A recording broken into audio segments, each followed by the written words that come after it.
Paraguay viven aproximadamente unos 4.000 inmigrantes venezolanos y hoy conoceremos la historia de una familia que, obligada por la difícil situación socioeconómica de su país, decidió buscar un futuro mejor en Paraguay. Ellos son Ángelo y Sheila Di Marcantonio. Hace 8 meses tuvieron que tomar la decisión de dejar su país. Cuentan que los primeros meses en Paraguay fueron difíciles, pero con la ayuda de una familia que les acogió pudieron salir adelante.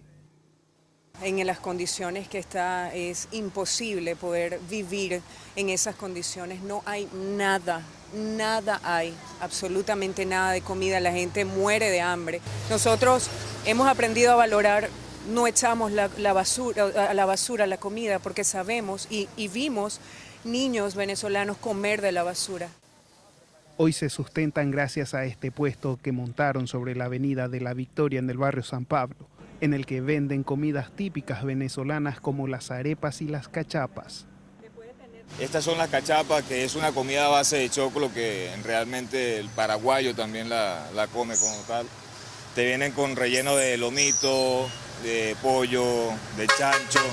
Y la arepa, que muchos paraguayos ya la conocen por medio de otro venezolano que ha venido y se ha traído un poco la harina, es una comida muy rica también. ¿Cuánto encontramos? Y como la piden, 15.000. Su hija Luciana, de 9 años, va al 4º grado. Expresa que al principio le costó adaptarse al país, pero que luego quedó encantada. La verdad es que extraño mucho a mi familia, pero siento que ellos deberían de venir porque es un país donde la gente tiene mucha humildad y le ayuda a las otras personas.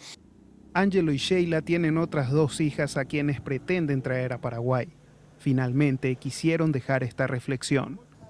Es inhumano, ¿verdad? Lo que se vive allá. También es bueno, más que ver eso, ver la oportunidad que Dios nos brinda. Y para nosotros, tanto para mi esposo como para mi familia, llegar a esta tierra ha sido una gran oportunidad de crecimiento, aunque llegamos sin nada, pero de a poco uno va creciendo.